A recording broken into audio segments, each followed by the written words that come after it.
Around that same year, Lionel Messi was moving on to Barcelona to join La Masia and start his legendary career. Would not be surprised if part of the decision behind Scaloni stepping in as the interim boss was to try and keep those ties to Messi open. He's been joined by Pablo Aimar and Walter Samuel, two of the legends of Argentina's past, as they work on their future. The Albiceleste from right to left. Live from the King Abdullah Sports City Stadium. Again, 89 degrees, 62% humidity, and light winds from the north to try and cool things off. The five-time world champions wearing the canary yellow and blue, defending the goal to the left, and Felipe Luis with a nice bit of trickery. Jose Hernandez, Pablo Marinho on our Spanish language side. Phil Shane alongside George D. Metellus. Glad you could join us here as we are geared for battle. And as I mentioned, the fans already making a lot of noise when Argentina and Brazil go toe-to-toe. Always seems you're maybe one touch away from greatness. We've already seen a couple of great touches early on in this match. Neymar with a smooth touch, Felipe Luis with a great little touch to get himself into a little bit of space. Both of these teams have magnificent footballers who are brilliant with the ball at their feet. And you mentioned the assistant coaches for Argentina. Pablo Aimar, a great attacking player going forward. Walter Samuel, a legendary defender for Inter. So you have a couple of experienced players on the bench for Argentina that can help figure some things out in attack and also help with the brain trust in terms of tightening the Argentine defense. And Lionel Scaloni might be actually, this match could determine if he gets the job permanently. He is an interim manager. Don't know who's going to be the man in charge permanently. So maybe Scaloni, this is a chance for him to win the job. You know what? Beat Brazil. It's nice on the resume. Absolutely. Stripped away far side by the near debutant, Renzo Sarabia. The Racing right back picking Neymar's pocket. Sarabia is going to be very key in this match. Obviously, with Neymar on that left side of the Brazilian attack, the right side of the Argentine defense, if he can do his best and make sure Neymar doesn't have that much influence, if he can find a way to neutralize Neymar, which is almost impossible, and just keep Neymar in front of him, that will help the Argentine defense out a lot, because it's a very slow center back duo of Otamendi and Petzela. Only his second match for Brazil, his first against Guatemala in a 3-0 for Argentina. His first against Guatemala last September, 3-0 victory. This will be a little bit stiffer test. Yes. I think the Brazil under-20s would be a stiffer test than Guatemala, but still, you got to get that international experience, and he's getting it. Otamendi returns alongside Petzela, the two big men. See also, again, the intriguing positioning. And the fact that this is a friendly against a respected foe, giving both managers the chance to shake things up a bit. Paredes and Batalla, which one is going to stay back? Does Paredes push up? What does that do for Dybala? Does he play alongside Lo Celso or opposite Correa? Is Icardi going to be the lone man up front, or does Dybala keep him company? So many questions for Argentina. And again, for Brazil, very similar. Gabriel Jesus and Roberto Firmino on the field at the same time. Yeah. Firmino, he's the center forward, and they're putting Gabi Jesus out wide on the right. That is unusual, because basically during the World Cup, it was Firmino who was substituting for Gabi Jesus at the center forward role. Now they're putting them both together, so that's something to watch, how those two work together. But Gabi Jesus out wide is unusual. Under pressure, Neymar gets flipped into touch, and the whistle blows. It'll be a free kick for Brazil. Then you have Philippe Coutinho, who tends to play up front, except when Neymar's around. And when he does, Arthur tends to slot into the midfield. Now all three of them are out on the field at the same time. And it looks as though Arthur playing back alongside Casemiro So maybe a bit of a 4-2-4. Yeah. Going back to Brazil's Pelé-like roots. And the big thing for Brazil, if they're going to play, if that's how it's going to morph, then they have to, first of all, they have to get the ball out of the defensive third here and maintain the possession. We saw Argentina with a little bit of possession. Neymar in the space, but also he has to play with his teammates here. Out wide, Danilo gets the start here today. There's Gabriel Jesus running into Nicolas Tagliafico. The Ajax left back has been even wearing the captain's armband, but today passing that responsibility off. Felix Quick calls the foul as Neymar taken down in the midfield, and Paredes getting a talking to. Yeah, he definitely clipped Neymar there. That's part of the rivalry. Getting physical.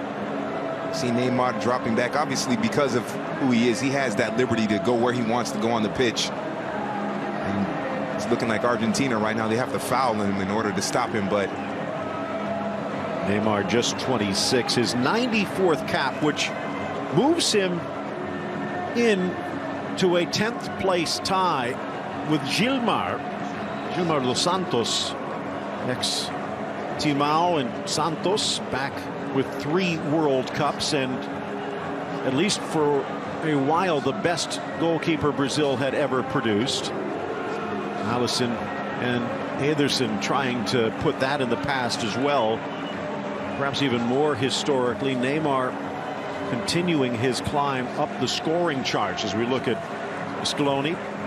Neymar now with 59 goals, just 3 back of Ronaldo, and 18 back of Pelé, and at 26, probably a lot of goals still to come. A push in the midfield.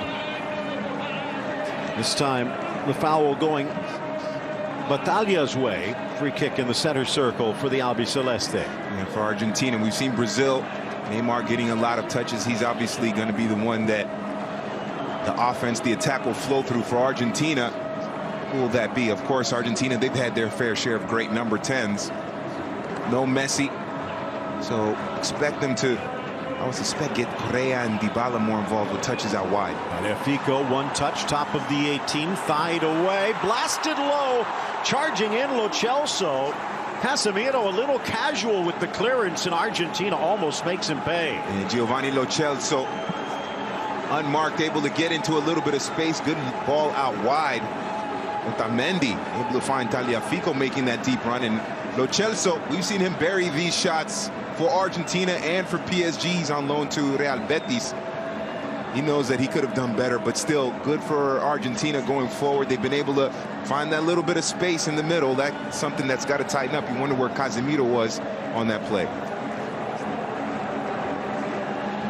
Well, this is a bit of a concern. Of course, then again, in the modern game, maybe just giving the kit manufacturers a little more TV time. But keep an eye on Neymar, because if he does go down, that's a big blow, not just for Brazil, but for PSG. This is a friendly in this international window, but this is also a great test for both sides. Looking ahead to next year's Copa America, Chile have won 2 in a row if you count the Centenario, and Brazil as hosts, well, you know, they're going to want to try and lay claim to that South American title. They are 1-1 in terms of winning football tournaments on their home soil in recent history. Obviously, disappointing end to the 2014 World Cup. They got the gold medal in the Olympics, which was the one tournament that had eluded them. Right, that was the one they wanted. Maybe more than the 6th World Cup. And now that they have the Copa America now next year, they'll want to win that, kind of secure their place as the best team in South America. Chile obviously has that crown right now.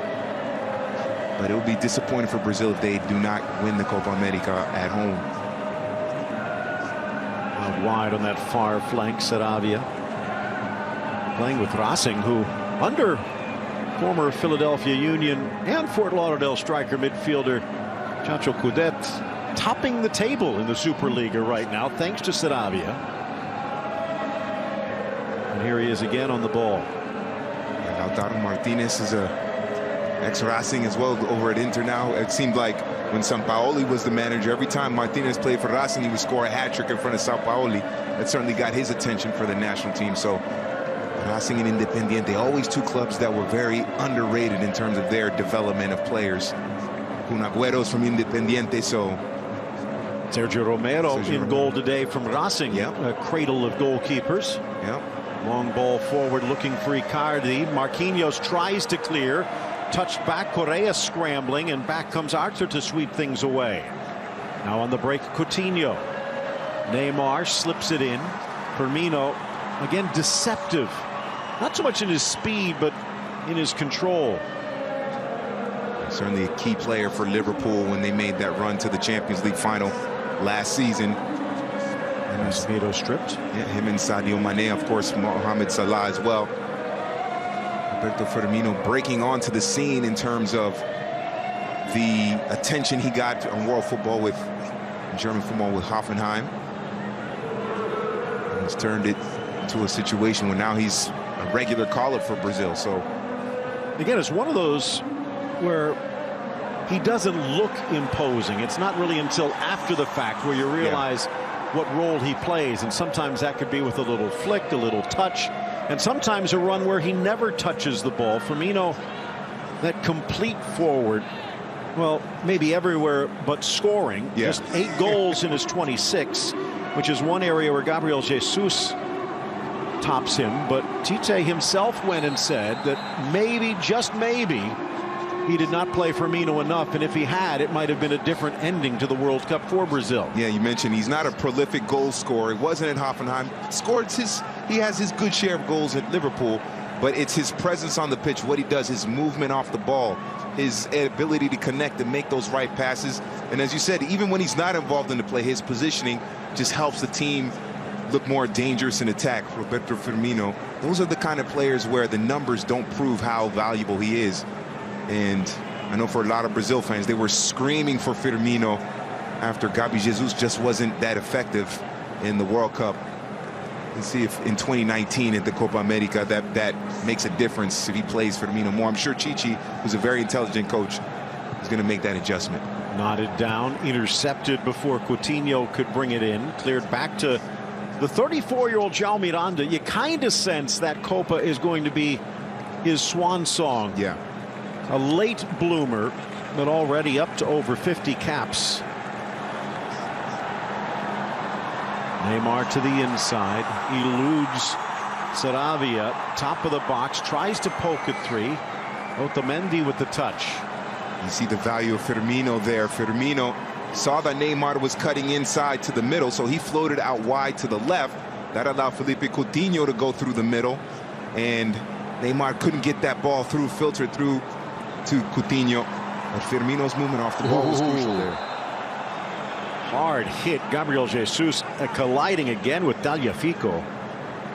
Well, Tagliafico, the message is sent. That's the second time he's had a pretty physical tackle or encounter with Gabi Jesus out there on the left. Maybe Neymar with a crew cut gets away with that, because it wasn't much more than a hair if it was offside. Very close.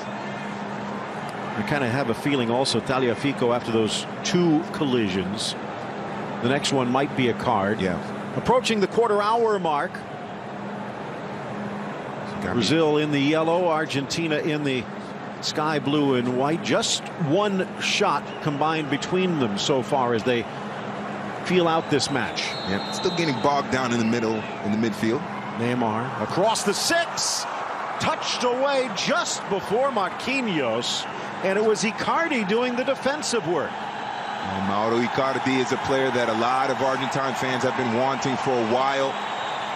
We don't have to go back and relive the drama of why he hasn't been called up recently, but now with Higuaín possibly on the way out, Kun Agüero not called in, this could be Icardi's time to shine. Neymar, the header up and over. Looked like Miranda may be getting the touch. Well, what we can touch on with Icardi is that there has been the thought that it was Lionel Messi's presence and desire that has kept him on the sideline. Messi has come out publicly and said that's not the case. But But he has to say that. He has to say that, yeah. And there's really only been, if I recall, one match where the two were on the field together. It's been a struggle for Icardi to find the back of the net. Down goes Arthur off that little give and go. He still has without Messi today. That does also handle another bit of controversy. Many believe that Dybala and Messi cannot play together because, well, I guess to put it simply, they are the same player. They occupy the same spaces. But without Messi, maybe a chance for Dybala to shine. I think it's a shame because you would figure two. Edge of the 18, slammed in, Otamendi, ball knocked free. Arthur, actually Coutinho rolling it back. Here's Danilo, but just too tall. But you would figure that Messi and Dybala, two excellent football minds. Obviously what they can do physically is impressive, but two very intelligent footballers could get together and figure out how they can make Argentina better, and then both of them sacrifice a little bit for the benefit of the shirt. They haven't been able to do that. There's some egos involved there as well, and it's a shame because if both of them could find a way to work together, both of them are smart enough footballers to figure it out. If they could both just work it out and figure out how to play together, I mean, they could make Argentina unstoppable. Messi and Dybala, it would be amazing. Maybe they still have time to figure it out and iron out if they have any differences, but I think those of us that are football fans, we're being robbed of two great players playing together and some beautiful football that they could generate. Again, Jorge Sampaoli never really had the chance to work that through, jumping in midstream. Yeah. You kind of wonder what would have happened if he would have had a full cycle, but was not meant to be. And for whatever import it might have, notice Dybala actually going all the way over to the left here today. As you pointed out, Correa a lot more comfortable on that right side. And maybe a little bit of matching up as well. Almost looks like a 4-2-4 from Argentina. Clipped with the outside of the boot. Rivera out wide for Gabriel Jesus. Argentina handles it well. Now Batalla. Tagliafico right now one-on-one against Gabi Jesus, and he is controlling and dominating that matchup. Nice run, Lo Celso. Miranda over, poked forward with backspin in the area. Casemiro with what looked to be a push. Down goes Correa. Felix Brick with a good view says no penalty. That one is close. It looked like Casemiro may have extended that right arm and pushed Correa in the back to bring down the Atletico Madrid, and a little mini Madrid derby there between the Real midfielder and the Atleti attacker. I think Casemiro got away with one there. That looked like a penalty to me. Just enough. And again, it's just a friendly, so no video review. Down goes Neymar. Again, drawing the attention. But Paredes this time. Third time on the foul, and it will be the caution against the Zenit St. Petersburg midfielder. And Leandro Paredes from Roma. Came up with Boca Juniors a second time. He's got into it a little. It's stuck in there. The hip check, definitely a yellow card against Paredes. Let's see. At first, he definitely gets into the back of Correa there. Scaloni not impressed with the call. Here, as you can see, Gabi Jesus already losing the ball against Tagliafico, who just prevents him from getting there. Yeah.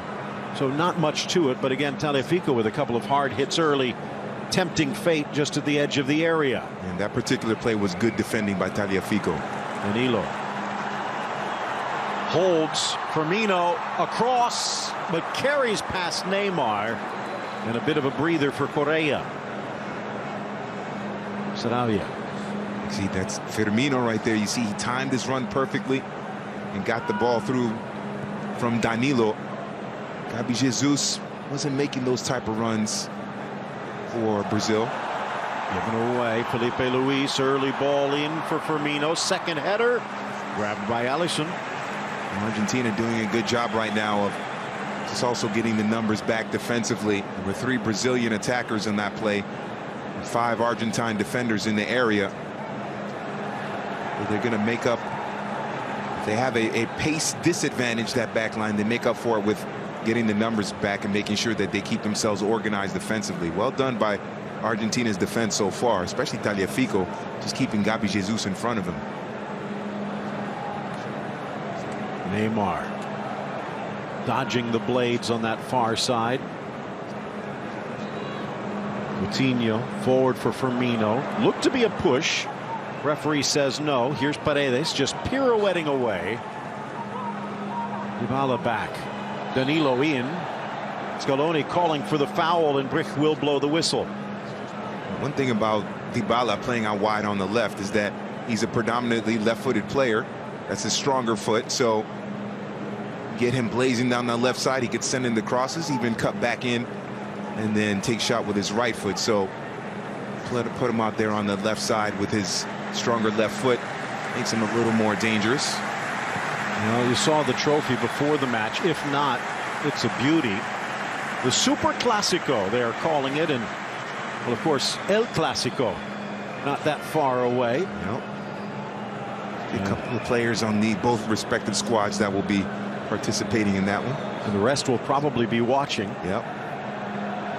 In the Super Clasico, well, this is a super matchup. Arguably the best matchup out there in international football, even with Argentina in a downtrend. Lo Celso out wide. Saravia into Felipe Luis. Brought down Correa. Sliding in Dybala. Lo Celso maintains possession. Here's Paredes. The ex-Boca boy into the center. Natalia. Now Petzela out wide. Like Saravia for a few seconds. A few seconds earlier was wide open. Could have had an opportunity to run at Felipe Luis. They didn't cross the ball over to the right side quickly enough. As the ball comes to this near side bottom of the screen, you can see the imposing form of Tite, 57 years of age, and he is a force of nature. So much of it he does just with his presence. There's a lot of football intelligence there, but it's his leadership abilities that have carried him to 4 state crowns, 2 Brasileiraos, a Sud-America, and a Copa Libertadores, but not the World Cup, at least not yet. Also, Alisson under pressure, almost poked free. Marquinhos gets it out of danger. Alisson taking a little too much time with the ball at his feet, or at least when the ball rolls to him. This is a criticism of modern goalkeepers. Look at him take that touch away from the keeper. Maybe he's got, away from Correa. Maybe just one time booted up. That had to be an inch away. Yep. Alisson just getting his foot there before Correa could poke it into the net. Now under pressure, Battaglia dispossessed. Firmino, Arthur, and they're going to bring this one back for a hold. Free kick for Brazil about 40 yards out. You have to see Arthur and Felipe Coutinho. They have to be more aggressive. We need to see them get more touches between those two. They haven't really been very effective in this match. Neymar doing the heavy work in terms of bringing the ball up and trying to create something in attack. Coutinho and Arthur are very good players going forward, creators. We need to see them have more of the ball for Brazil to look more dangerous. Line at the top of the 18, delivered back post just over Casemiro. Carries, but they're going to call the Real Madrid midfielder for a push, and a free kick for Argentina in their own box. Casemiro is one of the best holding midfielders, central midfielders in the game.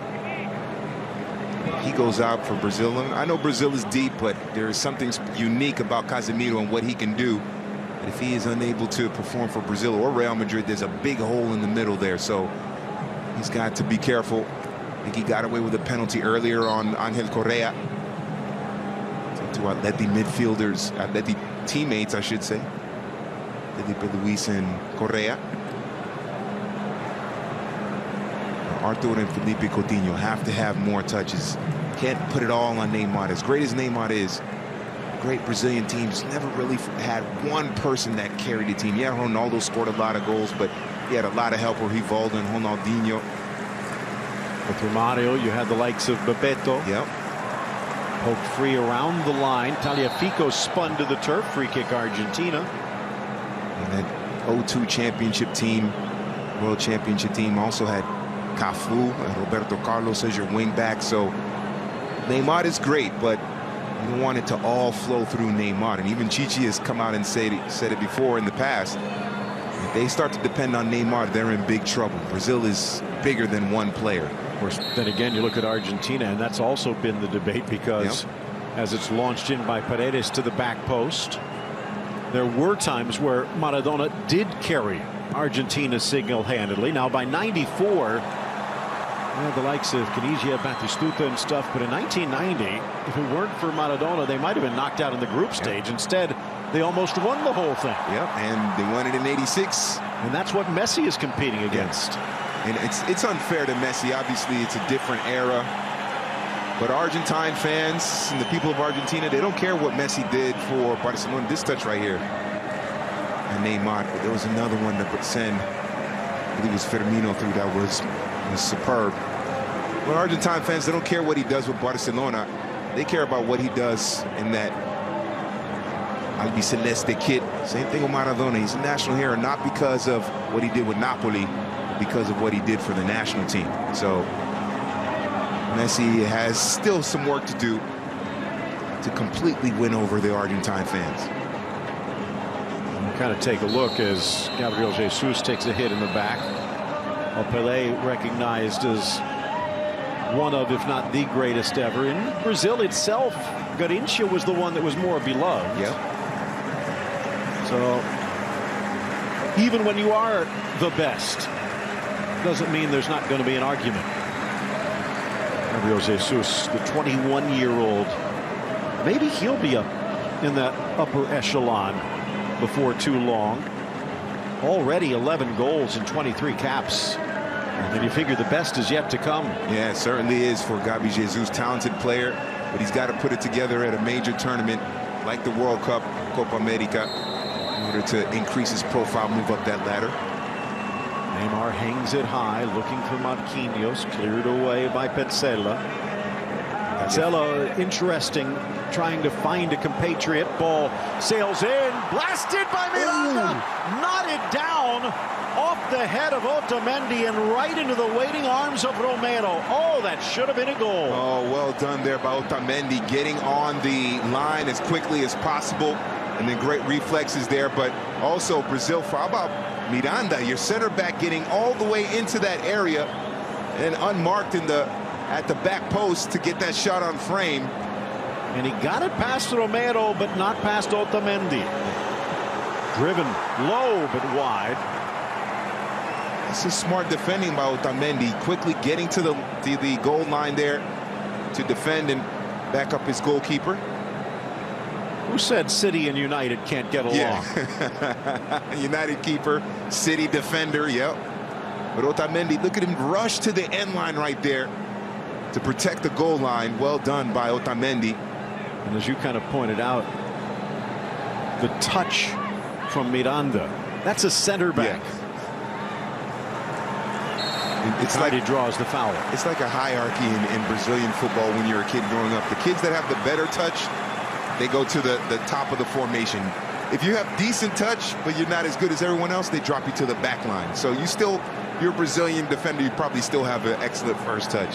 Scaloni talking with Marco Fritz, the fourth official here today. Not exactly sure what he's complaining about. Yeah. Maybe some of these fouls from distance, thinking Brazil being a bit chippy. At the moment, only 4 fouls against Brazil, 8 against Argentina. Here is Paulo Dybala. No Messi. Dybala with a talented left boot. He scored from this distance with Juve before. 30 yards out, near corner, just whistles wide. Allison might have had it covered. And there's a reason why they call that man La Joya, because in these situations he can strike him. Look at, very close. I don't think Alisson would have been able to keep that out. You can see the breeze of the ball rippling the net, but on the wrong side of the post. These two teams are just loaded with talent, loaded with not just excellent players, but players that can put on a show, that make it fun to watch. Dybala for Argentina, Correa. I'm a big fan of Correa and what he can do. And then obviously with Brazil and Neymar, Coutinho, Gabi Jesus as well. I think that's another aspect of this rivalry that makes it so much fun, is that it's not just excellent footballers. These guys really can put on a show and make it fun to watch. Looks like because of the temperature, there will be the water break. So refreshment break in Jeddah. Temperature again hovering just under 90. You can see the sweat on Tite, and all he's doing is standing. Yeah. It was a smart decision by Brazil to keep him on after the disappointment of the World Cup. They probably should have beaten Belgium, although Belgium definitely deserved to win that game, but they were definitely the more attacking, aggressive side in that match against Belgium. Just, you could say, unlucky. Also, Belgium, as I mentioned, deserved to win it. It would have been a knee-jerk reaction to let him go. He's been the best Brazilian manager that the national team has had probably since Felipao, the 02 Felipao, not the 2014 Felipao, but the 02 Felipao that won the World Cup. So, well, Chiche studied under Felipe Scolari, although while he is a proponent of strong defense, maybe a bit more adventurous than the former Palmeiras boss. Absolutely, and with the national team, you can't be overly conservative or defensive. You have to give those players like Neymar and Coutinho, Firmino, you have to give them that space to express themselves in that uniquely brilliant Brazilian style. So he's intelligent enough to tweak his system and his philosophy to fit the team, and you can see his communication skills as well. I mean, he's become a beloved coach with the players. There's that press conference with Neymar in which he defended Neymar, and Neymar was so emotional he had to leave because of what Chichi said about him. So he has certainly brought the team together, and he's smart enough to know that he has to manage the emotions in the players as well as tweak his tactics. They are having fun in this stadium, the King Abdullah Sports City. That's what it's all about, enjoying 90 minutes of two of the greatest teams in the history of world football. You could coordinate the wave a little bit better, but still, as long as everybody's having a good time, that's the most important thing.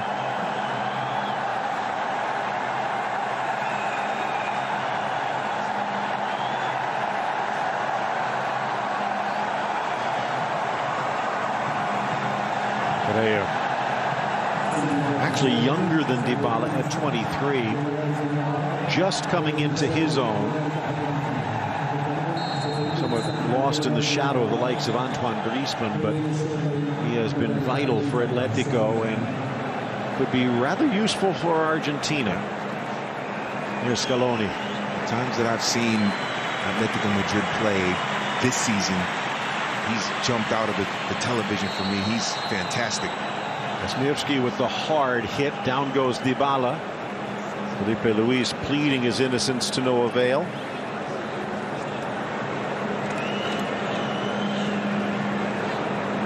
This is to be expected in the Brazil-Argentina match. We've seen Tagliafico take about 3 or 4 chops at Gabi Jesus. Neymar has gone down. Now Felipe Luis giving it to Dybala there. To be expected in the Brazil-Argentina. If they didn't have that kind of animosity toward each other and those little cheap shots, those little physical moments, it just wouldn't be the same.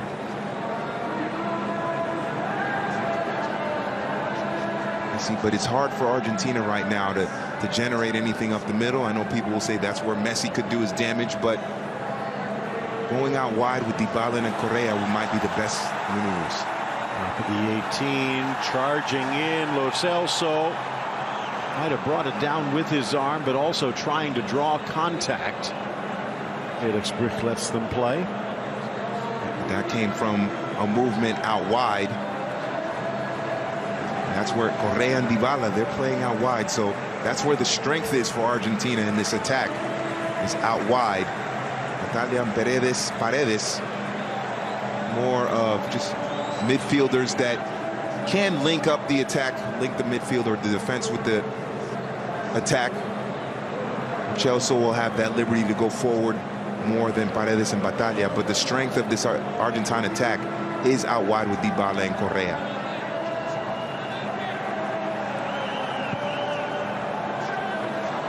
Chance here on the break, but it's just deflected. A lot of pressure, a lot of eyes on Nico Otamendi to see if he still has it. As you pointed out, maybe not that fleet of foot, but his brain obviously in hyperdrive. Yeah, he's going to have to be very busy with that movement of Firmino. Of course, he has Batalla and Paredes kind of helping him out in front of him in the midfield. Into the area, and no chance for Coutinho. You see Neymar trying to pick out that long pass from Arthur, making the deep run through the middle, and that was open because Firmino had floated out wide. When Neymar drops that far back, especially down the left side, Firmino smart enough to recognize that there's space out wide on the left, and that opened up that middle for Arthur. So, and that's the value of Firmino right there. It's not something you could see in the stats, but when you watch the game and you see the spacing, the movement, you can see why he's critical. Nice layout wide for Danilo, but now what? He retreats. They call this stadium the Shining Jewel, and as you can see, holding up very well. A bit longer than some of the traditional stadiums, about 120 yards long, a little narrower as well, only about 72 yards wide. Maybe a bit more encouragement to be direct towards goal.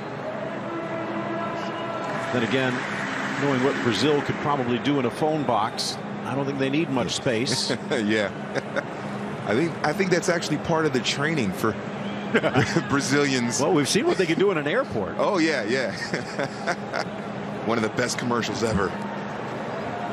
Keeping the ball off the ground through the airport. Argentine's not too bad either. They could control the ball in a phone box as well. Maybe just not with the bossa nova. Yeah, with the tango probably like that. Final 8 minutes of this opening half, regulation winding to a close. Coutinho goes wide, uses Felipe Luis. Argentina building a barrier, and the pass off target looked like Firmino maybe just taking his eye off. Actually, it was Coutinho who saw the ball whistle past. Now Dybala. A gift. Looking for Tagliafico instead. It's right to Jesus. Now to Neymar. Tries to slot it across. Second effort. Parried away Otamendi. Oh, Neymar. He's got to give it to Firmino sooner. Drives it himself, but this one errant and a goal kick. Oh, it's a great interception of the pass there by Gabi Jesus, and he gets it out wide to Neymar. Firmino is coming into the box. If he lays it for Firmino, Firmino can one-time the shot. He had some space, even take an extra touch, maneuver around an Argentine defender, and then have an even better chance at goal. But Neymar held the ball a little bit too long there. If he just one-times it, gets that touch and just leaves it for Firmino, who's coming in unmarked, it could have been Brazil 1-0 against Argentina. I mean, don't want to question Neymar's decision-making because of his individual brilliance, but that was one time where he just took too many touches there. Got to lay it off of Firmino in that situation. 6 shots so far. Possession in favor of Brazil, about 60-40 right now. 8-6 in fouls Argentina. And while there will be a large number of changes before this is over, maybe a few when the second half gets underway, I have a feeling we'll see even more offensive in the second half. Coutinho dodging the challenge, unable to thread that ball through as he would have liked. Here's Lo Celso. They were trying to get it through the middle there because they know Gabi Jesus or Firmino, they have kind of that ability to just, with their pace, to get in behind that Argentine defense, especially if you're talking about Petzela and Otamendi pretty quickly. But Batalla and Paredes right there in front of them to offer more bodies to filter that ball through. So it's a smart tactical decision there by Scaloni to put Paredes and Batalla in front of Petzela and Otamendi. It's making it harder for for Brazil to build through the middle and break them down that way. Give away, Neymar flips it to the center, rides the challenge, almost surfs his way into the box. Now Casemiro, but the strong challenge, Lo Celso out for the throw-in. That's what Neymar can do. You see everybody in the crowd rising to their feet because of the brilliance there of Neymar, but at that last second, dispossessed there. Otamendi doing a great job in this match. He's played very well. Little miss. Wide for Danilo. Now plying his trade at Manchester City. Arthur. Quiet match for the Barcelona mid. Yeah, definitely. Him and Felipe Coutinho not that involved. You're not seeing them help out in the attack as much. You want Neymar to get his touches, but you also want Arthur and Felipe Coutinho to get involved as well. These two, Coutinho and Arthur at Barcelona. I mean, Arthur was the man to help Gremio win the Copa Libertadores last season. And certainly raised his profile in world football, and he's a talented player, but got to get him more involved. He's got to be a little more adventurous going forward, a little more aggressive going forward, him and Coutinho. Casemiro is an excellent player in the back there defensively, so you can take risks going forward, put more men in attack because you have Casemiro back there to back him up. Again, back to Alisson, who was almost stripped by Correa. This time Icardi could not get close enough.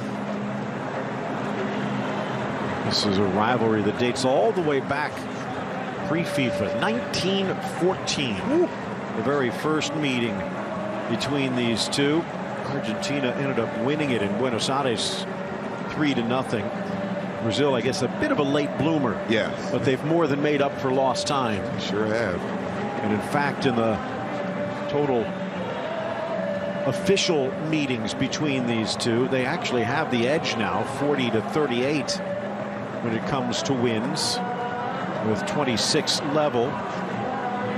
It's the 105th official meeting between the two. I think that two-game edge for, is it Brazil to have the two-game that had to come from the qualifiers in for Russia 2018, which Brazil, especially after Tite took over, just dominant. One of the most impressive World Cup qualifying campaigns you will ever see, especially CONMEBOL.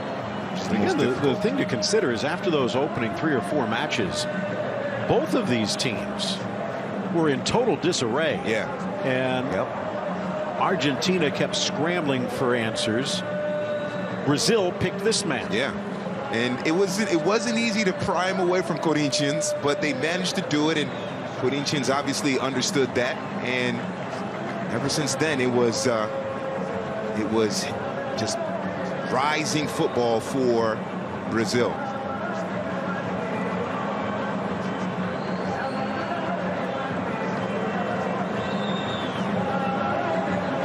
Sela for Otamendi.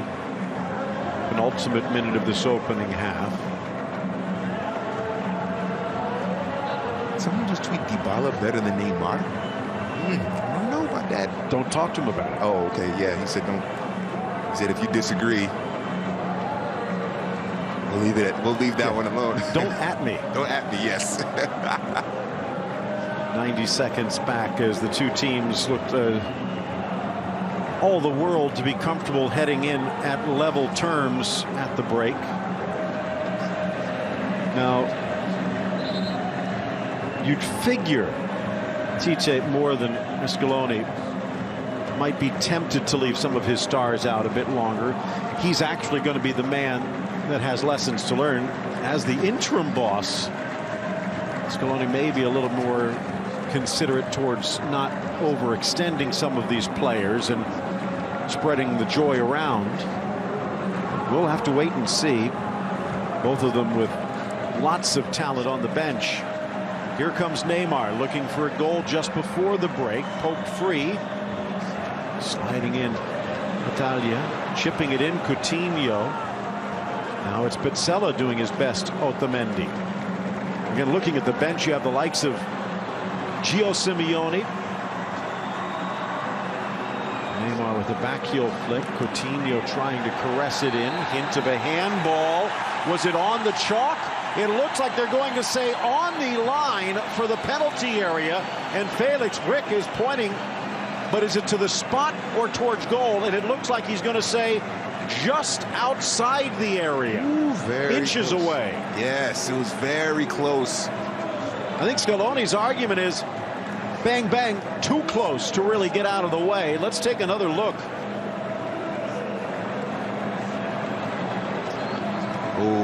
Oh, there's another. There's two handballs there, perhaps, from that angle. Does this first one hit arm? It does, but it's so close. And you can't say that was intentional. Yeah. Renzo Sarabia's back is turned. Yep. But Pizzella has his arm around his torso to make sure it's not a handball. And if anything, Sarabia, as I said, his body turned away. Right. And the arm extended to get out of the way. It's not his fault that the ball ricochets in, but, well, makes for an interesting close. The placement maybe leaves a bit to be desired for Brazil. 25 yards out on an angle from dead center. And it's been a quiet half to this point for Sergio Romero, but it's getting noisier by the second. Pizzella, definitely not a handball. Sarabia, I wouldn't have called a handball either, but. Neymar. Romero leaning to his back post. Neymar curls it into the wall, headed down, cleared away. Whistle in hand from Felix Rick. It's still not sending them to the half. So a bit of a gift that Neymar could not unwrap.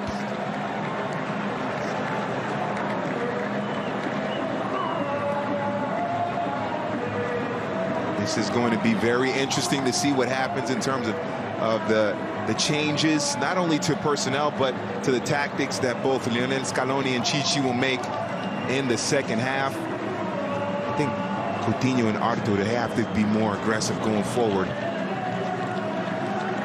Create some opportunities, use their individual skill to break down the midfield of Argentina and try to get something going through the middle. And that will be the case. To the dressing rooms they go. Will it be Simeone or Lautaro Martinez for Argentina? Malcolm and Richarlison, along with the resurgent Lucas Moura, available for Brazil. Still plenty of firepower, but nothing catching flame just yet.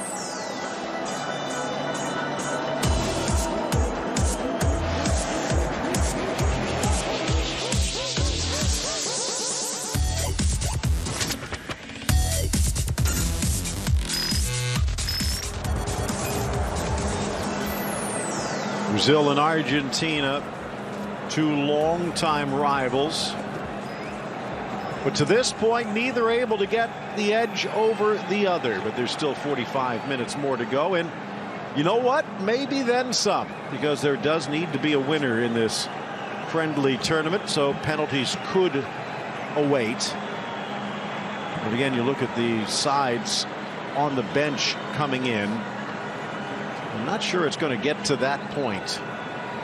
Obviously, the travel is up there, making the trek to Saudi Arabia, especially for those that have made the trip from South America, but ending it in 90 minutes and also maybe sticking the dagger in regulation. Bill Shane, George D. Metellus mentioned some of those available. Lautaro Martinez and Gio Simeone, the point of the spear, but there are others. Franco Vasquez, who I guess for lack of a better word is Argentine again. Yeah.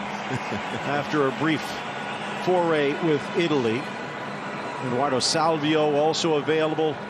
He can play pretty much anywhere on that right. You have Freds, the Manchester United midfielder, and Malcolm, the Barcelona winger, both of whom are looking to prove their worth, and the promising young midfielder Wallace from Hanover. So plenty still to come as the second half about ready to get underway.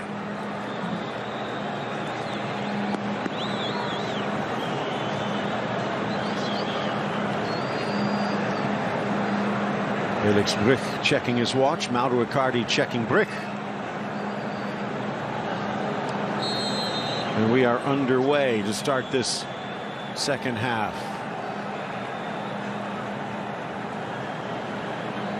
Does not appear as though either side made any changes. Alisson in goal. The Liverpool ex-Roma goalkeeper, fronted by Danilo, Marquinhos, Miranda and Felipe Luis. Casemiro, Arthur and Coutinho in the midfield. Jesus, Neymar and Firmino up front. Jose Hernandez, Pablo Marinho on our Spanish language side. Just dancing in time, Danilo. Bill Shane George Imatelis with you. Chance here, fighting through the challenge. Gabi Jesus double teamed and tries to force it through Tagliafico. Such tight surroundings, did not have much of another option, but Tagliafico kept the legs closed and shut Brazil. Romero in goal, Sarabia, Otamendi, Pazzella and Tagliafico the back line. Battaglia, Paredes and Lo Celso the midfield. Dybala, Icardi and Correa up front. Only caution to Zenit's Leandro Paredes in the first half. George, of the two sides, the fact that neither making a switch, does that surprise you on the nice touch from Lo Celso? No, it doesn't surprise me at all. I think you have to let these squads and these talented players get about 10-15 more minutes to figure out what they want to do here. I'm sure Chichi and Lionel Scaloni have said, all right, we want you to make these changes. We want these tactical tweaks as well. So you have to give it time to play out in the second half. So I'm not surprised that there aren't any changes at halftime. Well, it looks like that's about to change on the sideline. Sarabia getting set to get this back in play. Chipped across, smashed down with the trailing run. Lo Celso, good cross by Correa when Lo Celso could not get all of it. Yeah. This is Correa winning the ball. He can get around Miranda, get around Casemiro, and Icardi because of his run. Neymar. Sarabia got there first, and Neymar clatters in. Bit of a message sent. Been a good match for Sarabia. Mentioned, have to only go back to last month against Guatemala for his only other appearance for Argentina. And that right back position is pretty much up for grabs. Gabriel Mercado has had it, but at 31 years of age, the Sevilla defender, who, by the way, scored the only goal back in June last season between these two down in Melbourne. But Mercado, kind of a stopgap. Ball across, headed up and over. Danilo back on defense. Mercado better served as a center back than a right back. And really mentioned earlier, on the bench right now for Argentina is Edu Salvio, who was actually called in as a right wing back when they tried three in the back at one time. So the Benfica winger having to do some defensive work, which he did well, but not naturally. Splitting Alisson, finds Casemiro. Long ball forward for Gabriel Jesus. No chance for Firmino. And so Marcos Rojo, I figure, might be in the mix in terms of the defenders, especially out wide on the right. I know that might not be his natural position out wide on the right, but we've seen him play out there before. Mauricio Bustos is here today as the potential backup. Of course, the former Dallas resident Ramiro Funes Mori now plying his trade at Villarreal after some time at Everton. Could step into the back line along with the youngster and yet to debut Juan Foyth, the 20-year-old now with Spurs. So not just in the attack. Another in the midfield is Santi Escasivar, the 21-year-old for Stuttgart, who many are calling the next Mascherano. He can play and have the career Mascherano had. That midfield is locked down solid for a good 10-12 years. Tangle in the midfield. Lo Celso seems to be in some pain. See that little divot. Meanwhile, Tagliafico rubbing some feeling back under the shin pad. Tagliafico. Ooh, yeah, that's a tough clash there. Marquinhos and his teammate. Take another look. And here Gabriel Jesus and Tagliafico very similar on the two challenges. Well, that's got to be Jesus maybe getting a little bit of revenge on Tagliafico, because in the first half, Tagliafico was physical with him, chopped him up a couple of times. Ball forward, cutting back, lifting it to the near post. Icardi trying to make something from nothing. He says it was deflected, and it looks like Argentina will get the corner. Quick restart there by Argentina, and this is why Icardi can be so effective. You get him the service in the area, and he can either score a goal or at least win you a corner, and he did that there. Player down inside the box, maybe tactical, but maybe not. Danilo seems to be in some pain. Eder is on the bench, the Porto right back. Looks like he would be the straight swap. They do have Alexandro available out on the left, who I would not be surprised to see. While Fabinho, now with Liverpool, more known as a midfielder, has spent some time at that right back position. And when he was with Monaco, we saw him play right back frequently out there. Yep.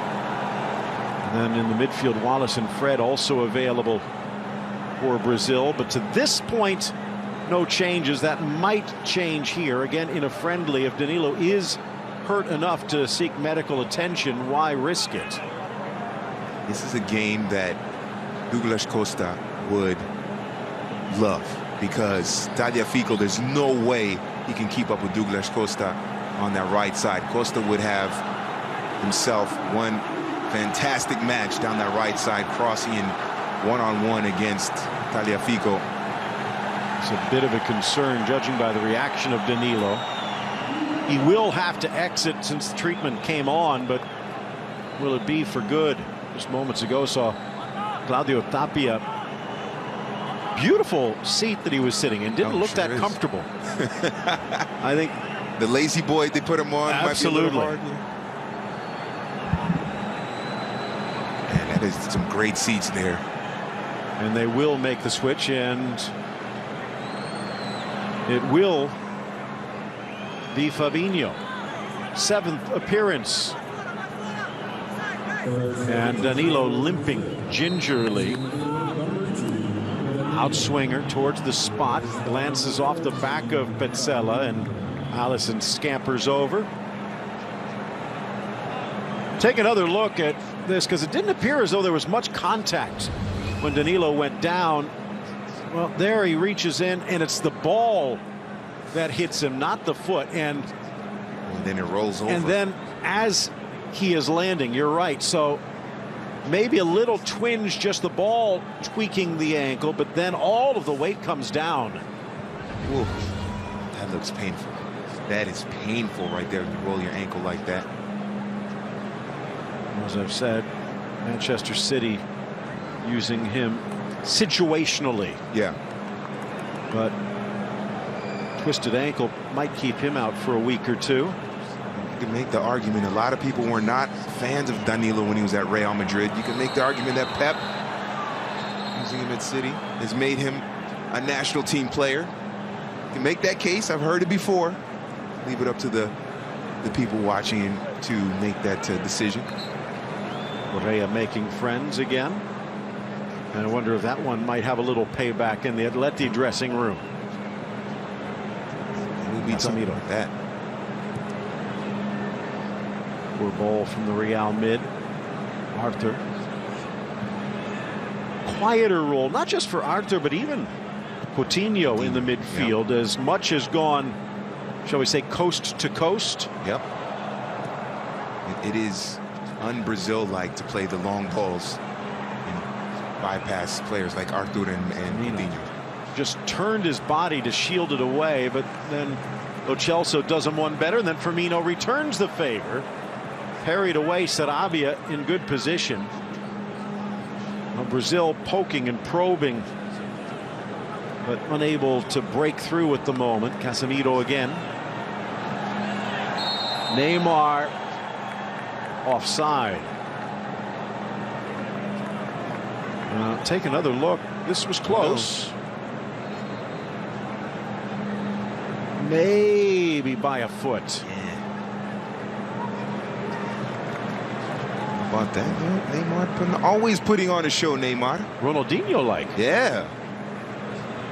The last person I've seen do that was Cuauhtémoc Blanco. Pretty good at those espadinhas as well. Ronaldinho did everything great. He played off of his ear and would look cool. Miranda.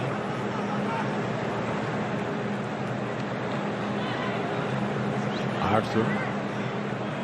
Felipe Luis. Like Firmino. Both got their start at the unheralded Figueirense. Moving on to bigger and better. The line. Neymar stops, starts, almost impossible to keep up with. Dances through Sarabia, but the ball stays put. Neymar's found it difficult to get past the 25-year-old right back. Yeah, well done by Sarabia. He got help from Battaglia there. He got around Battaglia, but Battaglia able to kind of keep him within arm's distance there and give him a little bit of a push there, give him a little bit of contact there to help out a little bit. But I'm wondering if Neymar isn't dribbling too much in this game.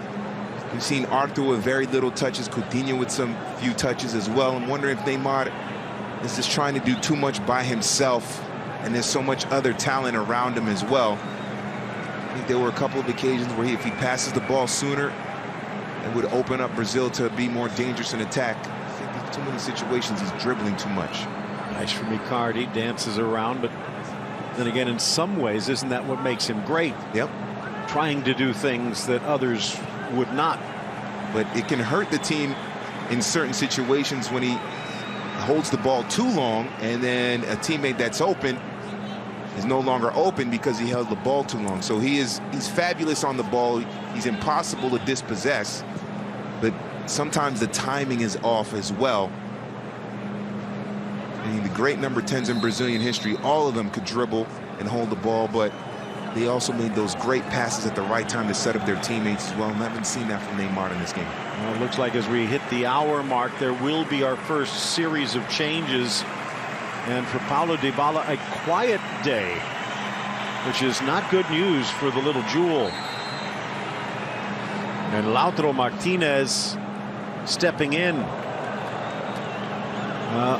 That is one of the dangers. If you cannot take advantage of your opportunities. Martinez, just 21 years of age, his third cap now with Inter. He has proven to be very, very difficult. Beautiful through ball, cut out well against Sarabia. Flying in on the challenge was Firmino, and he's going to get a talking to. Sarabia and Tagliafico have played very well in this match. Tagliafico has been able to contain Gabi Jesus out wide on the right. Sarabia, with the help of Battaglia and on occasion Otamendi, has been able to keep Neymar from being as dangerous as possible. Ball sails. Felipe Luis clears it to the near side. Looking like Lautaro Martinez is going to play in behind Icardi in the middle. Correa out wide, maybe Lo Celso out wide on the right. Lo Celso a little more freedom to roam outside on the left. Ball whips across, but no one there.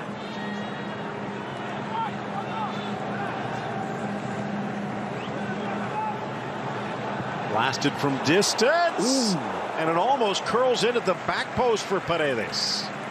Leandro Paredes found himself in an excellent position with some space. No one really closing down on him.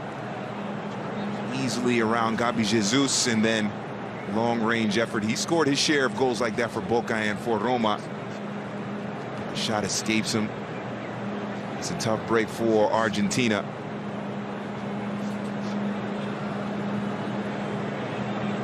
Almost 8 months to the day, and Copa America 2019 will open up. They just announced last month the stadiums, and Sao Paulo's Morumbi will be the site of the opener. Home of Sao Paulo Futebol Clube. Ball slips through, chance for Martinez. Good ball. Icardi lifts it around Lo Celso. Back post, Marquinhos stays in position. No one takes the shot. And Miranda, when that ball bursted through and Martinez got into the area, Miranda turned around and he pointed at Icardi, telling Fabinho to go mark Icardi. He knows him from his day together at Inter. Blasted off Miranda. Correa bursts into the box, chips it across. Icardi challenges Marquinhos again. Now on the side volley. Lo Celso, he's been the danger man offensively, but Brazil keeping him away from goal. Certainly has been the most likely to score a goal for Argentina in this match is Giovanni Lo Celso. By the way, the Copa America will end July 7th at the legendary Maracanã. And you know what? This might be the final. Ooh. Slips through for Neymar. Rattles around, well defended. Otamendi again. And it trickles back to Alisson. Well done once again, Otamendi. And you have to say, if this scoreline holds up, at least after the 90 minutes, then Otamendi's put in a man-of-the-match performance. He's been excellent in the back. I thought it would be a point of weakness that Brazil could exploit, but hasn't been the case. Foul against Correa, and his insistence will earn him a caution. I would say Sarabia would be up there as well. Now, yes, you were going to say. Sure. I was going to say, why is he complaining about a yellow card? He just pulled the man's shirt. It was obvious to the entire stadium. Don't complain about it. Just put your head down. You deserve to keep going. But to your point about Sarabia, I think he's been man of the match material as well. He's performed very well, keeping out the likes of Neymar, this dangerous Brazilian squad. Brazil, maybe Marquinhos and Miranda, but in all honesty, they have not been tested that much. Right. Which does not do well for Icardi and Dybala's future call-ups. Yeah, for sure. Icardi is a player that when he gets his chances in the area, he finishes, but he still needs that service, and there's no one there to provide the service. Correa hasn't been able to do it. Obviously, Dybala wasn't able to do it because they took him off. He's looked dangerous. That one chance when Martinez came in, and obviously they know each other from for playing together at Inter, so it's frustrating for the number 9. It could be Higuaín, it could be Agüero, it could be Icardi. Just not getting the service right now.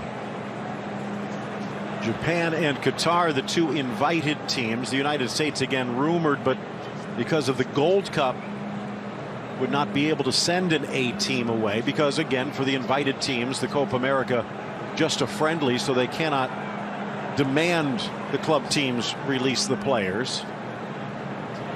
Again, you take a look at where things stand. Argentina, so many questions.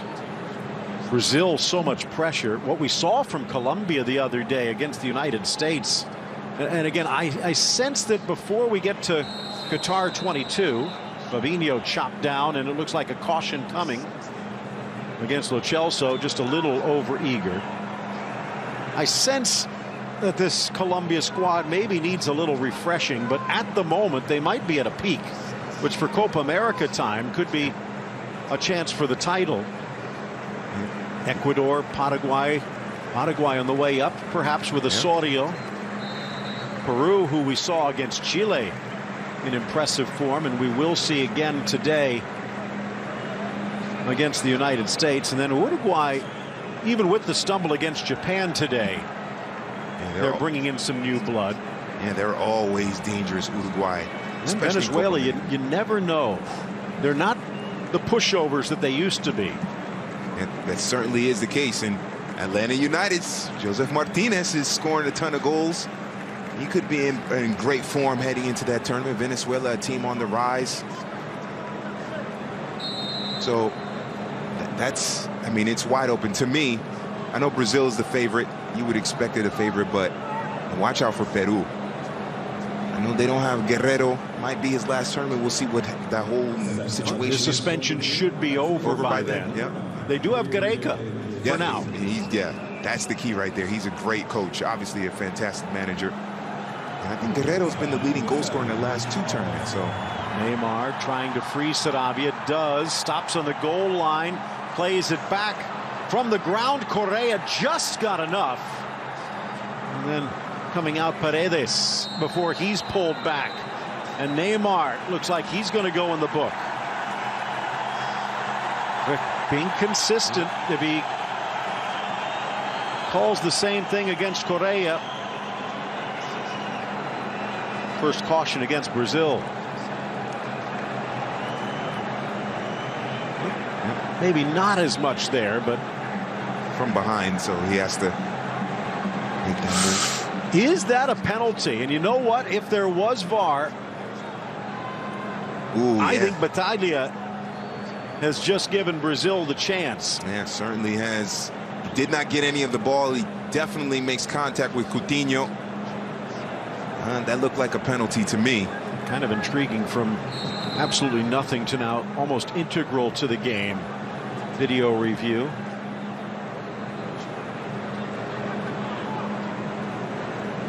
Up steps Fabinho.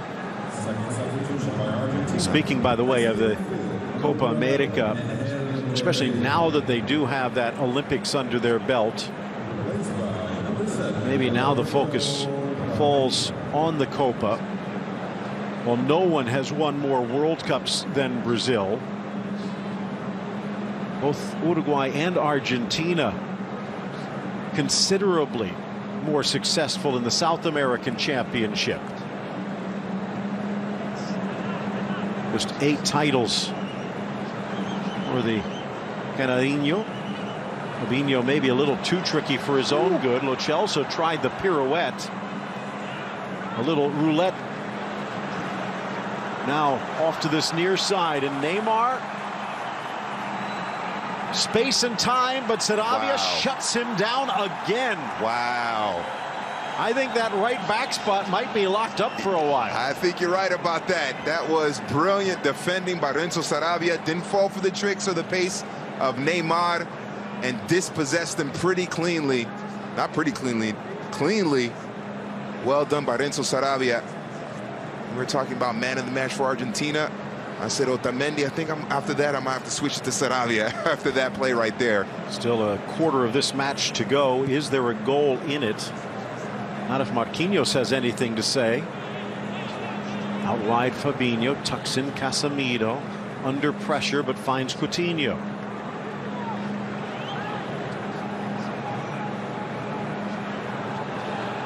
Again, Neymar with the extra gear. He's got something to prove. Hard hit Sarabia. The ball sails across.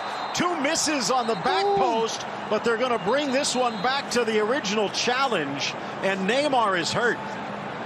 Just been singing the praises of Sarabia, and then Neymar turns on the burst past Renzo Sarabia.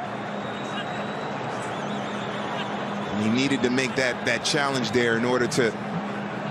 And he might have come out hurt. Yeah. Might have pulled something trying to keep up. Good refereeing in my mind. Argentina may be arguing, but in effect he gave the advantage. But because of the challenge, Neymar needed to rush the cross. And he sweeps through Neymar. That's a clear yellow card. Maybe looks to be more dangerous in live play, but again, it shows what Neymar is capable of. And Neymar didn't need to sell that. No. He didn't need to sell it. That was a clear yellow card on Sarabia. The first time in this match that Neymar has been able to win that one-on-one versus Sarabia. So Sarabia has played well, but Neymar, all he needs is that one chance, and he's going to run and destroy a defense. Well, looks like Salvio is about to check in just moments after Pereira did. And it was Richarlison who came in for Gabriel Jesus. And what a start he's had to life in England. He certainly has been fantastic for Everton and for the Verde Amarillo. Yep, absolutely. Maybe he's the next number 9 if Gabriel Jesus doesn't get consistently. Neymar 25 yards out on an angle, sets it up. Oh, the volley! Romero denying Arthur. Oh, what a shot that would have been. Great service by Neymar. And now, unmarked. Argentina, the tackle from Miranda, and that's going to come back. João Miranda is going to go in the book for denying what would have been a breakaway. And now all of a sudden, busiest man in the park is the referee. Well, you called it. Might not be a goal, but there might be a red or two. That would not be a surprise in a match like this. It's a great ball by Neymar. That's definitely something they practiced on the training ground. Look at Arthur, that right-footed bending. Almost. And maybe that swerve helping Romero out a little bit, because it swerved basically right to Romero, but still great skill there by Arthur just to get it on frame. For Romero, hurt just prior to the World Cup, which again could have changed Argentina's fates. Was not exactly a tour de force from Willy Caballero. Yeah. But at the same point, we're taking a look at a goalkeeper who really has not been a starter for his team in 6 years. A backup at Monaco, a backup at Sampdoria, a backup at United for the last 4 years plus, but he's still, I guess you could say, undisputed #1 for Argentina. And that's a surprise, especially when you consider someone like Geronimo Rulli, or as they say in Argentina, Rushi, who's getting regular PTs, a regular start at Real Sociedad, so, and younger too. Ball sails, no chance for Firmino. Romero out quickly. But Romero has shown in certain situations, big game situations, that he can make crucial saves, so it's a comfort level for whoever the Argentine manager is.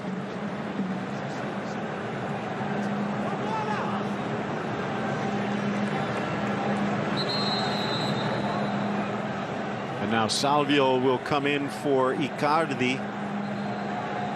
Oh, Lo Celso make that.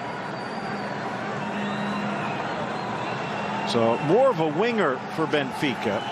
This might shake things up just a little bit. Promising start for the Betis attacker, but fizzled a bit as the match moved on. We have, I think it's looking like Toto Salvio comes on. Well, he's about to come on here. I'd be surprised if Argentina look like a 4-4-2 here. You have Pereira on the right, Salvio out wide on the left, or maybe they flip-flop, and then Martinez and Pereira up top. Maybe even a 4-2-3-1 with Batalla and Paredes, and then Pereira, Martinez, and Salvio as the 3 attacking players behind Icardi. See Richarlison pulling up that right side. Arthur couldn't find him. Neymar quick feet. But the pass catching Coutinho by surprise. He tries to get there, but commits a foul in the process. It's a, I don't know, the experiment of putting Gabi Jesus out wide on the right, now Richarlison out wide on the right, hasn't really paid dividends for Chichi in terms of the attack or a goal. But obviously it's experimentation. I don't think that we'll be using Richarlison or Gabi Jesus out wide come Copa America time. Not sure about Chichi's German. Yeah. But Marco Fritz obviously understood. What if they might have been speaking English? Yeah, I know, because Chichi has spent a lot of time in the United States. His son, who's now one of his assistants, Mateus, a former star player at Carson Newman down in Division II. So would not put that past him. And isn't it compulsory in German schools to learn English as well, multiple languages? So, yeah. Actually, consider, you know what? From Rio Grande do Sul, he might have spoken German. Yeah, that's true. Yeah. Into the area, Neymar pulls it away, dispossessed. Salvio, the early touch, tries to get around Felipe Luis and then forced to retreat. One touch into the middle from Saravia. Goes awry. Now a chance for Arthur. A little bit of space. Slots it into the middle. Slashing run Richarlison, but he cannot get around Tagliafico. Falls for Firmino. He stops. Firmino just can't get the shot away. So resilient defense from Argentina when it looked like they were about to collapse. And Neymar, maybe not much there, but just enough. And Lautaro Martinez whistled for the foul. Yeah, he clips Neymar from behind. Right there. Slight touch there. Again, it is an art to running in the wake. Just enough contact where you hope you don't get the call. Well done. That was a good through ball for Richarlison. And Firmino doing well to maintain the possession for Brazil. Another dangerous set-piece opportunity here for the Seleção. Sergio Romero, now 31 years of age, part of that Racing club before moving to Europe.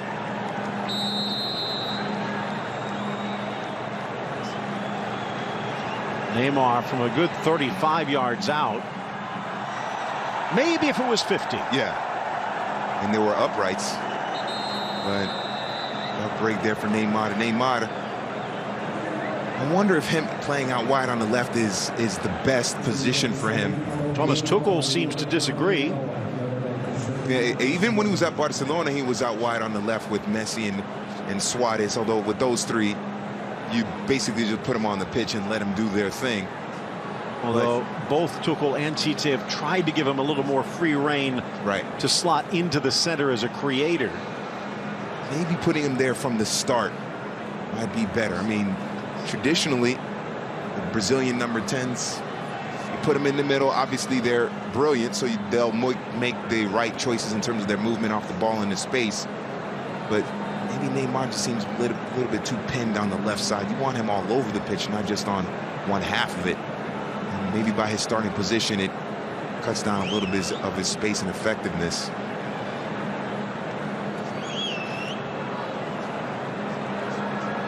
Pass here by Arthur was fabulous. Great touch on it. I think Arthur maybe even had the time to settle it down and then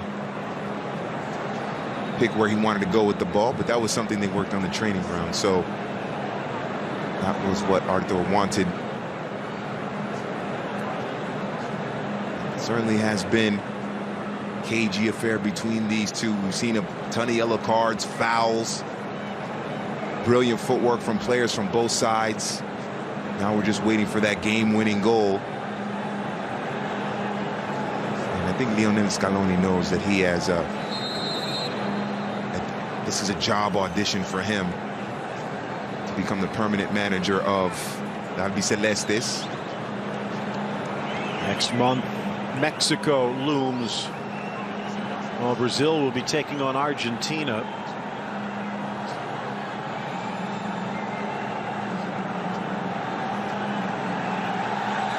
Mexico in action against Chile tonight, with the rumors that former Argentine boss Tata Martino might be the one taking over. The Atlanta United boss had been rumored to take over Argentina again, perhaps Colombia. Many had thrown his name into the mix for the United States national team, but it looks like El Tri is going to get the man. If I were him, I wouldn't leave Atlanta. I think he's got a great situation in Atlanta. He might, if he wins the MLS Cup, I can see why he would. You just like the night scene, though. Yeah, well, yeah. Atlanta has great nightlife, yeah, for sure. But it's a great setup for him over there in Atlanta. And I can understand if he wins the MLS Cup going to a 3, but if he doesn't, I would stay. Otamendi again, but it eludes Paredes into the area. Richarlison dances around Tagliafico. Richarlison only about 5'10", 5'11", but plays much bigger than that. I was going to say he looks like 6'3", just from this late bloomer, maybe. Late bloomer, yeah. But you mentioned 5'10", 5'11", but as you said, plays bigger than that. Body positioning. He looks like a big stocky guy, so he can get himself in the right position. And then obviously he's shown the ability to finish. also needs some good service as well. Maybe not as much as Icardi, but both of them are lethal finishers when they get their chances. Well, free Salvio. Felipe Luis getting back in time. Of course, Salvio spending a bit of time with Atleti, but never quite able to connect. Reborn in Benfica. Neymar again just sucking in the defender to draw the foul. But Neymar dribbling there, and then Coutinho and Arthur just standing watching him. Somebody has to make a move into the middle. I mentioned that Neymar dribbling too much. Yes, I think there are certain situations where he dribbled too much, but if Arthur makes a run into that space and behind that second defensive line, he could get it to Arthur, and then they could link up with Richarlison. So Coutinho and Arthur haven't been as active going forward as I'm sure Brazil fans would have liked. Benfica's day is done. Marcos Acuna checking in. More of a winger for Sporting than a wing back. Although we have seen that in some of his prior responsibilities with the Albiceleste. Started at wing back with left back position against Iraq, so he's familiar with it. But as you said, more of a player that is better going forward as a winger than a wing back. Yeah.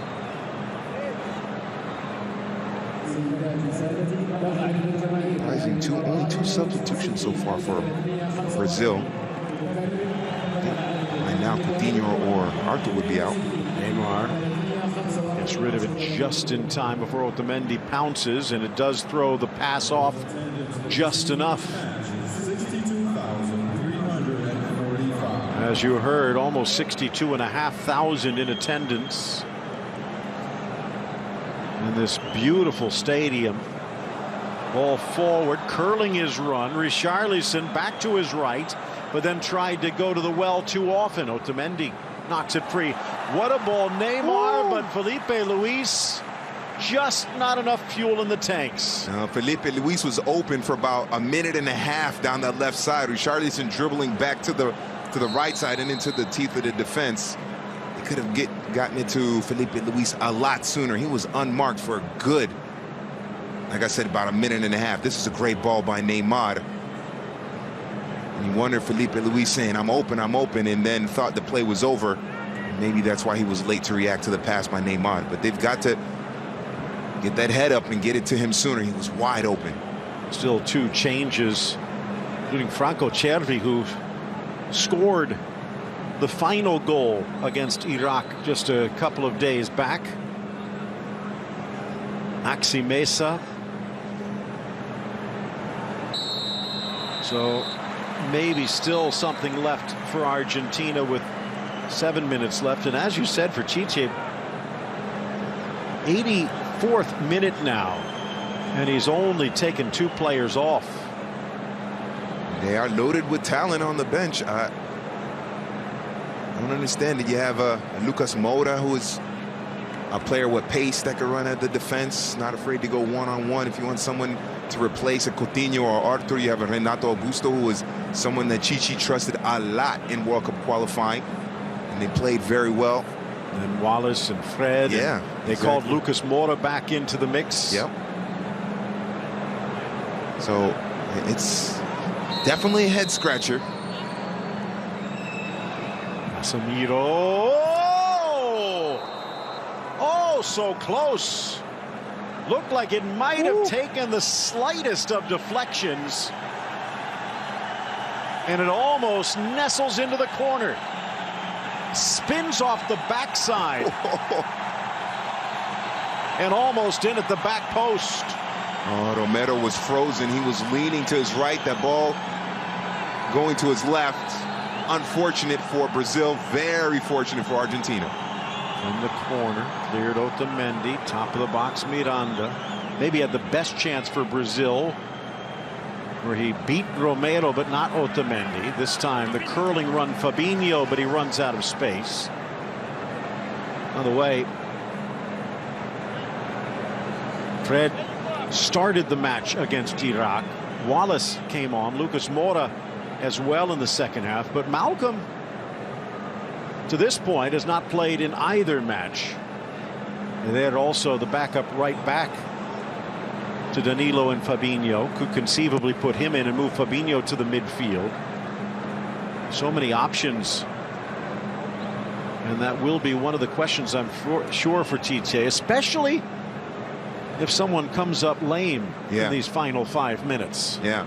Well, you have to say, if you're being critical of the midfield, you have to say Coutinho and Artur, in terms of their play, have come up lame. They have to be more involved in the attack. I guess they've done their job defensively. They haven't had to worry too much about any threat from Argentina down the middle. So that could change here. Driven across Acuna. Felipe Luis just plays it safely out. It's going to be a corner kick for Argentina. At the moment, just their second. 19 shots, but only 3 on goal. Possession increasing now, 63% Brazil, but the scoreboard is level. I wonder how much of that possession is on the feet of Neymar. And hasn't been effective in this match. Neymar, when he's trying to run into the middle, he's surrounded by 4 or 5 people. And as great as Neymar is, to consistently beat 4 or 5 Argentine defenders is almost impossible. Paredes from the corner. Ball rattles around the penalty spot, cleared by Miranda. Well, Neymar with more touches than anyone. Another chance here, but flipped on, hangs in the air for Alisson, who uses his height to grab hold. 95 touches for Neymar. Argentina closing things down to the point where only 53 passes. 5th substitution for Argentina, and it will be Gio Simeone. If you actually kind of squint your eyes just a little bit, you can see the resemblance, but not when he plays. His dad was a destroyer, pretty good passer, but a destroyer and one of the best. And his son is turning into a rather opportunistic finisher. Must be from the mom's side. Yeah, I think so, Mom probably played striker in her days, So Icardi leaves, Simeone in. We already talked a little bit about Dybala. Icardi, anything to write home about? No. Icardi ineffective mainly because he just didn't get the service. That's the main thing for Icardi. Neymar with some flash, the sizzle to Coutinho, but he telegraphed Paredes, able to intercept, and now touched away Acuna. I'm a little surprised that Icardi is the substitution here. I know he was ineffective, but it wasn't really his fault. It was because he didn't get that much service. I thought maybe a Paredes would come off or somebody like that, but Scaloni made his decision. Luis, Neymar, Salvio over to defend. But then loses the ball. Too much mustard on that hot dog. Salvio down the near sideline, trying to get away. Casemiro builds a wall, and it's Neymar the other way. That's why Casemiro is so important. He can clean up all the mistakes. There was a dispossession by Neymar. Casemiro's there to get it back. We talked about it before with all of the legends, even Pelé and Garrincha, but people forget about the likes of a Tostão or Rivellino and all forward.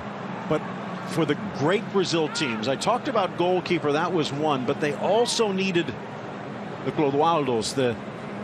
They needed that one guy in the middle that could just lock things down. Yeah, absolutely. And perform that duty, but also collect the ball, hold the possession, and then link up and go forward as well.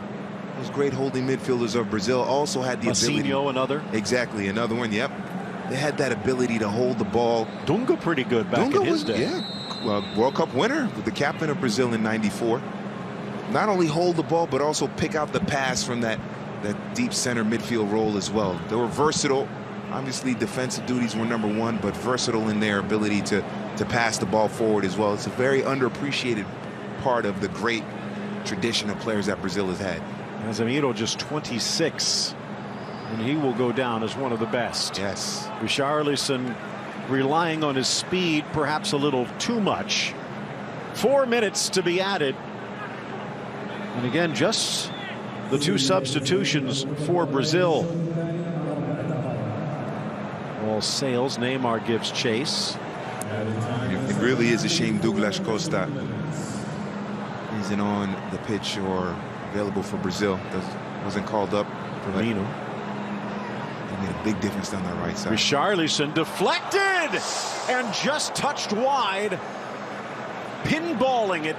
And Otamendi to the rescue, barely. Oh, Richarlison coming to life here in this second half, late in this second half. Great turn. Had to send it on frame. Good things happen when you do. Richarlison taking advantage. Sails high in the air. And it's 6'3", Sergio Romero. His nickname in the family is Chico, because even at 6'3", he's the smallest of the brothers. The smallest one. Diego played some basketball at Florida State before turning pro back in Argentina. 6'9". Wow. So I think Sergio said, you know what, basketball might not be for me. Yeah. Especially if you go to Florida State, but we'll leave that one alone. Nice little touch chance on the far flank. Down goes Acuna on the sliding tackle.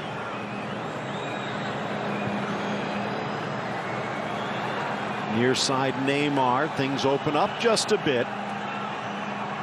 Tries to get around Sarabia. Blasts it in, and it rattles away off Petzela. Sarabia, an excellent job on Neymar. It was going to be tough for Neymar to get a service into the area. There's only one other attacking player joining him. 6 Argentine players dropping back, so spaces weren't there. From the corner, Neymar in, knotted down, and past Romero and João Miranda. 93rd minute. Better late than never. Well, Brazil needed a goal off of a set piece. João Miranda is someone who has that knack to do it. And it finally happened for Brazil. Been stifled at pretty much every angle in terms of run of play. But João Miranda, the Interman, comes through with the big goal off the header. Not the best marking by Argentina, but it doesn't matter to Brazil. They'll get the goal. And that right now is the game winner late in this second half. João Miranda showing why he is a trusted player. Look at, 3 players leave him unmarked. Romero, can't blame Romero for that one. Look at that ball, sails over 3 players and Miranda unmarked. How can that happen? Who is responsible for marking João Miranda? Simeone was there. Herrera was there as well. And it's got to be heartbreaking for Argentina. Talk about Miranda, and he was almost an afterthought. You think about how many Brazilians go around the globe, but it took him until 2009 before he got his first cap. And he had the likes of Luisao and Edmilson, even Roque Jr. was in the mix back then. The emerging Thiago Silva, David Luiz, tail end of Aldair, etc. Lucio, remember him? Yes. And Bayern Munich. Miranda had to bide his time, but partnered with Diego Godin and turned into one of the best tandems, and he was impossible to ignore forever. Yeah. Earlier in the match, I mentioned how Danilo at Real Madrid was not really highly regarded in terms of even being on the radar for the national team. Then he goes to Pep Guardiola and turns it around in City. You could say the same thing for Miranda in terms of the coaching of Diego Simeone and being next to Godin at Atletico Madrid. That certainly helped put Miranda on the radar for the national team. Just his 3rd international goal for Miranda. And it will win this Super Clasico against Argentina, bar a goal in the final seconds the other way. Scored against Colombia back in 2016 and back in March against Russia. But here today against Argentina, one to remember. And remember, denied Otamendi's heroics in the first half, but he would not be denied here. Best attacking player for Brazil in this match in terms of dangerous goal-scoring opportunities. The most dangerous ones has been Joao Miranda. You mentioned it, denied by Otamendi in the first half, and then the goal here in the second half. Brazilian center backs, they have a knack for putting the ball over the line into the back of the net. Right? However means, they do it. Marquinhos intercepted by Otamendi. Checking his watch is Felisbrick. There can't be much more time. And again for Tite, eventually putting in those two substitutes in the second half. But electing to go with kind of an Iron Man brigade. And that's going to do it. Final whistle. And Brazil in added time. The goal from Miranda off the cross from Neymar beats Argentina. Yeah, well deserved for Brazil, getting that goal by Joao Miranda. It wasn't the prettiest match for Brazil. Argentina as well can take solace in the fact that they did a good job of defending Brazil on the run and play. So the final score from Jeddah, Brazil 1, Argentina nothing. Hope you enjoyed it.